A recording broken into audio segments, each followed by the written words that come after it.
Bueno, acá en el medio del desierto patagónico, a unos 300 kilómetros de Bariloche, nos agarró una terrible lluvia, viento cruzado y además piedras ahora. Todavía están cayendo algunas, paramos a un costado para que no se estropee el auto.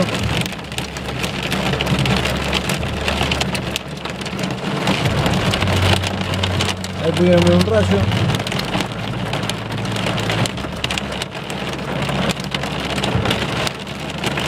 Siguen cayendo piedras.